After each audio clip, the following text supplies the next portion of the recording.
आज हम जानेंगे कि आखिर मृत्यु के बाद क्या होता है। तो एक बंधी हुई निश्चित अवधि या उम्र के पूरा होते ही, या यूँ कह सकते हैं सांसों के पूर्ण होने के समय, शरीर ढीला पड़ने लगता है, इंद्रिय शक्ति क्षीण होने लगती है, शरीर ठंडा होने लगता है।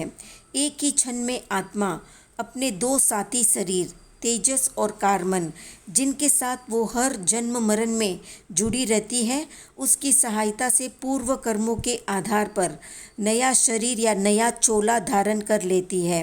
ये नया शरीर हमें मिलता है हमारे ही द्वारा किए गए पूर्व कर्मों के हिसाब से। जिसने अच्छे और उत्कृष्ट कर्म किए वो अच्छी योनि उच्च परिवार में जन्म ले लेता है, और जिसने मारकाट, हिंसा, झूठ, चोरी इत्यादि 18 पाप कर्मों में अपने जीवन को लगाया, वो फिर निम्न योनि जैसे पशु, नरक या नीच कुलों में जन्म लेकर अपने अगले जन्म की शुरुआत करता है। इस बात से बेखबर कि उसके पूर्व शरीर के संबंधी उसको याद कर करके रो रहे हैं। हालांकि वो याद भी कुछ एक महीनों तक ही रहती है, उसके बाद सब भुला दिया जाता है और मरण प्राप्त आत्मा अपने नए जन्म के लोगों में, संबंधों में व्यस्त होकर अपनी जिंदगी बिताती है। अगर इस बात पर संदेह हो रहा है तो अपने आप का या खुद का उदाहरण लेकर समझ लें। जैसे हम भी किसी न किसी का घर छोड़कर ही वर्तमान जीवन में आए हैं।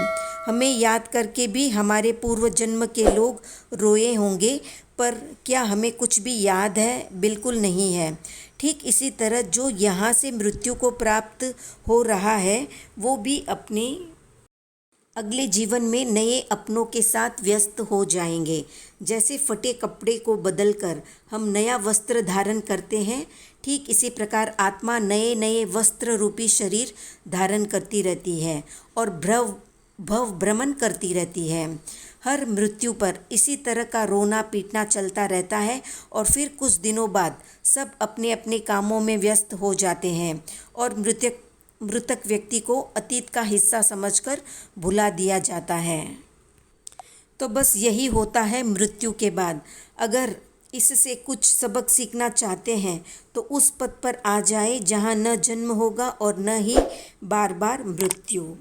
कितने लोगों को मृत्यु से डर लगता है, कमेंट में बताएं। वीडियो पसंद आया तो लाइक, शेयर, सब्सक्राइब करें।